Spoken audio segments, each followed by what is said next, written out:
Hello everyone, welcome back to my channel. আমি চলে এসেছি আবার একটা নতুন মিনি ভ্লগ নিয়ে তোমাদের সামনে।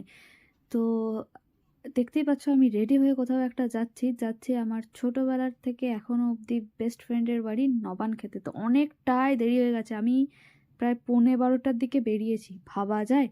আর এই যে আমার মহারানী বলছে আমার সঙ্গে যাবে, নিয়ে যাবো না বলে ও কোথায় যেন ঢুকে যাচ্ছে ওই একটা টুলের তলায়, বলছে না এখান থেকে বেরোবোই না আমাকে না নিয়ে গেলে। তো যাই হোক, অবশেষে বেরোতে পেরেছি। আমাদের যে মন্দির সেখানের পেছন দিয়েই যেতে হয় ওর গ্রাম, যার জন্য মন্দিরটাকেও দেখাতে পারলাম আর কি। এতটা তাড়াতাড়ি যাচ্ছি যে গিয়ে আমার কপালে কি আছে আমি নিজেও জানি না।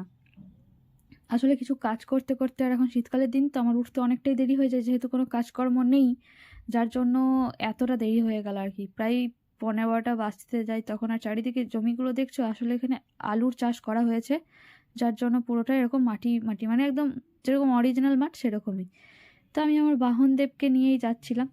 ফাইনালি পৌঁছে গেছি, আর পৌঁছে গিয়েই দেখছি যে আমার বান্ধবীর মামা আর ভাই মিলে খেতে বসেছে। আর এইদিকে দেখছি সব কিছু রয়েছে, আর তার সাথে আমার বান্ধবীর মামিমা আর বোন, ওরাও খেতে শুরু করে দিয়েছে। এই বান্ধবী মামিমা কিন্তু আমার দিদিও হয়। সেটা কীরকমই দিদি একটু পরে বলছি, দাঁড়াও। এদিকে দেখো যে মালসাতে না হাঁড়ি, মানে এটা হচ্ছে মাটির হাঁড়ি যেটাকে আমরা মালসা বলি, সেটাতে না টক রান্না করে এই নবান্নের সময় সবাই।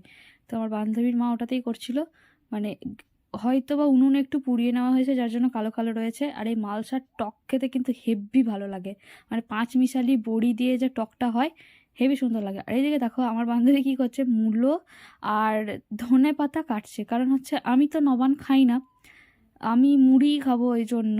তখন 12টা বাজে, ভাবা যায় আমি 12টার সময় মুড়ি খাচ্ছি।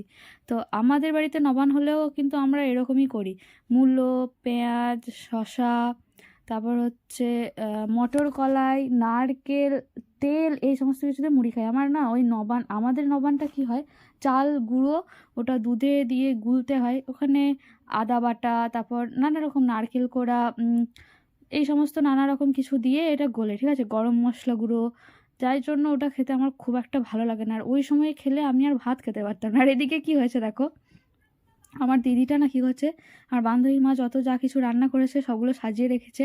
আর ও হচ্ছে একজন ইউটিউবার, ব্লগ বানাচ্ছিল, আর আমরা ওকে খেপাচ্ছিলাম যে এই ম্যাডাম একবার একবার একবার এদিকে তাকান। মানে আমার বান্ধবীটা বেসিক্যালি এরকমই করছিলাম, ও ব্লগ বানাচ্ছিল আর আমরা চালাচ্ছিলাম। তো এই দিদি আমার কি করে হয় সেটাই বলি, যে আমার একটা দাদাকে তোমরা অনেক ভ্লগে দেখেছো, যে দাদার সঙ্গে রেস্টুরেন্ট গেছি বহুবার খেতে, দাদা আমাকে আমার বার্থডেতেও রেস্টুরেন্টে খাওয়াতে নিয়ে গেছিলো, সেই দাদার দিদি হচ্ছে এই দিদি। তো সেই সূত্রে আমারও দিদি, তো ঘরে ঘরেই আমাদের সম্পর্ক আর কি। তো কী কী রান্না হয়েছিল সেটাই বলি, মাছের ঝোল, মাছের টক, মাছ ভাজা ছিল, বাঁধাকপির তরকারি, কুমড়োর তরকারি, ডাল, 5 রকমের ভাজা, শাক, এই সমস্ত কিছু। আর মানে প্রচুর কিছু রান্না হয়েছিল, রান্নাগুলো হেভি টেস্টিও হয়েছিল। আর হচ্ছে এটা দেখো একটা নতুন ধরনের হচ্ছে লাঙ্গল বা রোটারও বলা যেতে পারে, যেটা আলু চাষের জন্য কাজে লাগে। আর আমাদের এখানে প্রচুর আলুর চাষ হয়, যার জন্য ওদের ঘরেও প্রচুর আলু রয়েছে, যেগুলো কেটে কেটে বসানো হবে। তারপর আমরা খাওয়া দাওয়া শেষ করে ছাদে একটু রোদ পোহাচ্ছিলাম, তখনই দেখলাম যে টমেটো গাছে টমেটো ধরেছে, আর ওদের ছাদ থেকে পুরো গ্রামটাই মোটামুটিভাবে দেখা যায়। আর আমরা সবাই ছাদে বসে আড্ডা দিচ্ছিলাম।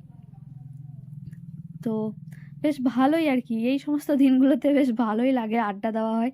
তারপরে আড্ডা দেওয়া শেষে এই তো নিচে চলে এসেছি, সবাই খাওয়া দাওয়া শুরু করেছে, এখন ছেলেদের পালা খাচ্ছে, তারপরে আমাদের হবে, মানে মামা, ভাই আর পাপুর, মানে সরি আমার বান্ধবীর 2 পিসে মশাই, ওরা খাচ্ছে। আর ওর মাইমা বোনকে খাইয়ে দিচ্ছিল, এটা ছিল সন্ধেবেলায়, ওই দুজনে মিলে, মানে আমার বান্ধবী আর বান্ধবী দিদির ছেলে, ওরা দুজনে মিলে জল ফেলেছে, দিয়ে কি অবস্থা দেখো, 1 বালতি জলটাকে ফেলেছে, ওর মা বলছে যে তোরা ফেলেছিস, তোরাই ঠিক করে ভরবি, মুছবি, পরিষ্কার করবি, যা করবি তোরাই করবি। তো যাই হোক, তারপরে আমি সন্ধ্যাবেলায় বাড়ি চলে এসেছিলাম। এই ছিল আজকে সারাদিনটা, বেশ ভালো রকম এনজয় করে কেটেছে, কিন্তু আমি জাস্ট একটা মিনি ব্লগই বানিয়েছি। তো আমার ভিডিওটা কেমন লেগেছে তোমরা অবশ্যই বলো, ভালো লাগলো অবশ্যই লাইক, কমেন্ট, শেয়ার, সাবস্ক্রাইব করে দিও যারা নতুন দেখছো, কারণ তোমাদের সাপোর্ট ছাড়া আমি একদমই এগোতে পারবো না। চলো দেখা হবে নেক্সট ভিডিওতে, আজকের মতো টাটা।